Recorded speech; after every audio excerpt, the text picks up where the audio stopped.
Nessa aula sobre estoicismo, eu falo sobre parcimônia, que tem por definição evitar exageros e excessos, mas quero levar essa reflexão justamente para o lado do consumo. É comum, cada vez mais, as pessoas atribuírem felicidade a posses e bens materiais. Afinal, quanto mais se capitaliza o mundo, menos humano o sapiens fica. Mas aí fica a pergunta: dinheiro traz ou não felicidade? E a falta dele traz ou não infelicidade? Deixa um Ei Copini, tô aqui. Seja bem-vindo a mais um episódio. Eu falo da Chapada dos Veadeiros ainda, agora são 6h30 da manhã. Eu vim gravar esse horário porque o calor não é tão grande e o calor ele me impede um pouco de pensar. Então estou aproveitando enquanto o sol não fica forte. Deixa um Ei Copini, tô aqui. No último vídeo, gravado no Vale da Lua, anterior a esse, eu falei sobre o estoicismo ser o que deu origem ao que hoje é quase uma filosofia de vida, né? Esse negócio de minimalismo, que é você viver com o mínimo possível, não por fins de proteção do meio ambiente, consumir pouco, mas por fins de praticidade e limpeza mental, clareza mental e estilo de vida mesmo.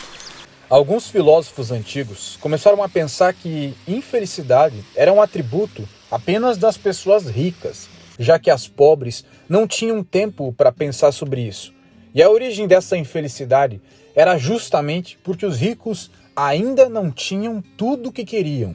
Então eles começaram a pensar que quanto menos coisas se tinha e quanto menos desejo se tinha por coisas, menos infelicidade se tinha. Que um dos caminhos para a realização era condicionar a sua mente a precisar de pouco. Só que ao longo do tempo se percebeu que isso não era tão adequado, isso era uma coisa muito irrelevante, era um pouco desorientado, no sentido de que aquilo, de uma vida simples ao extremo, não te trazia felicidade real, porque era uma vida de mendigo, uma vida em que tu passava necessidades, passava frio, passava calor, passava fome, mais um monte de coisa. Isso antigamente. E alguns caras estoicos também começaram a repetir essa ideia, claro que não com extremismo. E um deles em especial, Sêneca, falou de um negócio chamado parcimônia. Parcimônia seria não o ato de eu viver num minimalismo extremo, numa vida de mendigo, mas eu me condicionar a precisar de pouco. Que tudo aquilo que não é absolutamente necessário na minha vida é luxo. E quando eu for consumir um luxo, o mínimo é que eu tenho que saber que aquilo é luxo. Então não significa que eu vou abdicar dos meus bens materiais. Por exemplo, olha só que louco. Em uma aula da Alpha Life Academy, no curso sobre estoicismo, falava sobre o desapego dos bens materiais, sobre a parcimônia. E eu estava gravando essa aula sentado numa mesa com o meu MacBook. MacBook é um negócio que é caro. Aí o cara comentou assim: você fala de estoicismo, mas você tem um MacBook. Qual o sentido? Aí eu penso comigo, será que por eu falar sobre estoicismo e querer pelo menos trazer para mim algumas coisas do que é ser um estoico, eu tenho que jogar meu notebook no lixo e comprar um positivo e me estressar quando esse positivo dá pau para editar os meus vídeos em qualidade alta, ficar lerdo e gerar mais estresse na minha vida? Ou eu comprando um MacBook que é fininho e cabe na minha mala, já que estou sempre viajando, está me facilitando a vida? Então esse seria o significado da parcimônia. Eu comprei um negócio que eu considero caro, bom, funcional, pequeno e bonito. Mas o motivo pelo qual aquilo foi comprado não é o luxo, não é um objeto que vai ajudar a minha impressão que eu causo nas outras pessoas. Ou seja, esse é um grande motivo de compra, né, das pessoas, de consumo, de comprar objetos, coisas caras para potencializar a sua identidade, né? Tornar a tua identidade mais foda, mais forte. Esse é um motivo de compra das pessoas.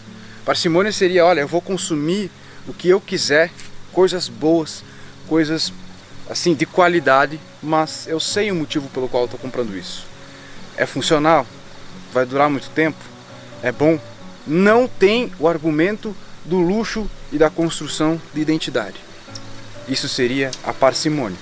E com o tempo tu percebe que tu precisa de pouco, tu realmente precisa de pouco para se sentir feliz. Se tu começa a perceber na tua própria vida quais são as coisas que te estimulam, quais são as coisas que tu acha que tu se sente estimulado, analisar, pensar sobre isso, e até mesmo viver muitas experiências, vai perceber que, cara, não é tudo que tu faz, que tu compra, que tu tem, que tu realiza, que te deixa pleno, que te deixa feliz, que te deixa bem.